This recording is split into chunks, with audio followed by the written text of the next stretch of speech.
Hello guys, কেমন আছেন আপনারা? আশা করি সবাই ভালো আছেন।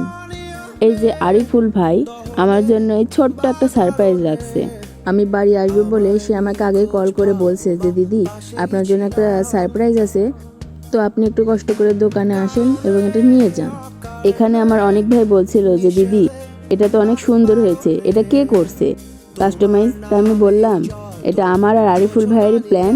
আরিফুল ভাই আমাকে এটা গিফট করবে, তো আমাকে আগেই জানাইছে যে দিদি এটা আমি আপনাকে গিফট করব, তো আপনি আমাকে সুন্দর করে এটা লিখে দিবেন।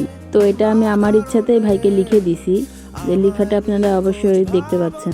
এই যে এখানে আরিফুল ভাই খুব চমলক্ষ একটা হাসি দিয়ে দিল। অনেক বলছিল এত হাসলে দাঁত খুলে যাবে, তো এই যে তাদের মধ্যে খুনসুটি হচ্ছিল, অনেক মজাও হচ্ছিল আমাদের। আরিফুল ভাই আমাকে বলছিল দিদি আপনি কি ভিডিও করছেন? তাই আমি বলছিলাম যে আপনি আমাকে এত সুন্দর গিফট দিবেন আর ভিডিও না করে কি আমি থাকতে পারি? তো বলছে ওকে করেন। এই যে সে ছবিটি অবশেষে ফ্রেমে লাগিয়ে সুন্দর করে মোছামুছি করছিল।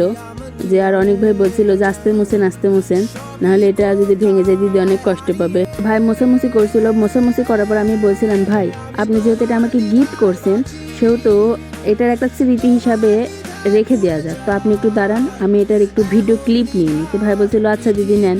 এটার ভিডিও ক্লিপ নেওয়ার পর ভাই আমাকে আমার হাতে এটা তুলে দিবে সুন্দর করে, যে দিচ্ছে। বলছিল দিদি আপনিও দাঁড়ান, আমিও আপনাকে দিচ্ছি, এটা স্মৃতি হিসাবে থাকুক। এই যে অবশেষে আমরা কিছু ছবি তুললাম। আজ এ পর্যন্তই। ভালো থাকবেন, সুস্থ থাকবেন, আর ভিডিওটি ভালো লাগলে লাইক, কমেন্ট, শেয়ার করে দিবেন।